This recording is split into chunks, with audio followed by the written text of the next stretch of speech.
भगत सिंह जब उनको फांसी दिया जा रहा था, तो फांसी देने से जस्ट पहले आपको पता होगा कि वो कुछ अध्ययन कर रहे थे। लेनिन का बुक पढ़ रहे थे, मतलब समाजवाद से संबंधित, मार्क्सवाद से संबंधित कुछ स्टडी कर रहे थे। तो जब वो आए थे देश को आज़ाद कराने के लिए, तो वो सोचते होंगे कि चलो गोली बंदूक के नाम पर आज़ाद किया जा सकता है। लेकिन जब वो जेल में थे तो स्टडी करने के दौरान पता चला कि ये सिर्फ कुछ व्यक्ति तक ही सीमित रह जाएगा। मतलब वो अपने आप में सोचे होंगे, क्योंकि उनका बुक जब वो स्टडी कर रहे थे तो बुक में तो निश्चित लिखा हुआ कि समाजवाद के बारे में लिखा हुआ है, ठीक है, जिसमें एक गरीब तबका, एक मज़दूर का बेटा का भी रिप्रेजेंटेशन होता है देश में, या देश के लिए हो। तो फिर सवाल उठता है कि क्या जुडिशरी में उसका बेटा जज बन सकता है? तो स्पष्ट जवाब ज़्यादातर लोगों का नहीं होगा।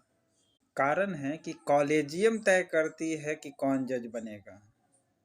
ओके, यूपीएससी की तरह तय नहीं होती कि कोई भी गरीब का बच्चा भी एग्ज़ाम देकर पास करेगा, इंटरव्यू देगा वगैरह, फिर जा कर के आईएएस या फिर आईआरएस वगैरह जो कैडर में मिलता है वो मिलेगा, मतलब एग्ज़ाम देने के बाद।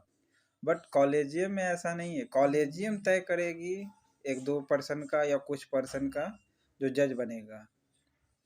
तो एक गरीब का बच्चा जो फ्रेशर है, या फ्रेशर फैमिली है, फ्रेशर फैमिली का मतलब जो कभी भी जुडिशरी से बिलोंग नहीं रहा हो, एडवोकेसी से बिलोंग नहीं रहा हो, उसका बच्चा कैसे आखिर जज बने?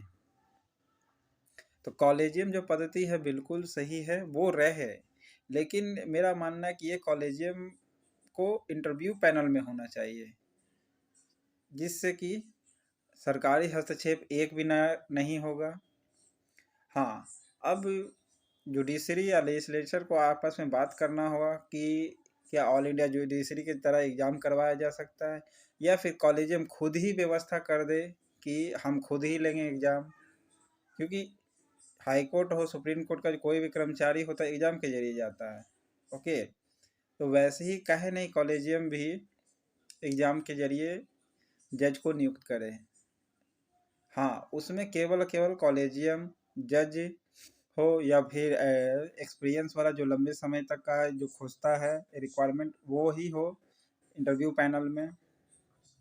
इसके लेकर के आपको क्या विचार है? मेरे बातों से अगर सहमत है तो बताइएगा, नहीं सहमत है तो कमी होगा कमेंट बॉक्स में बताइए।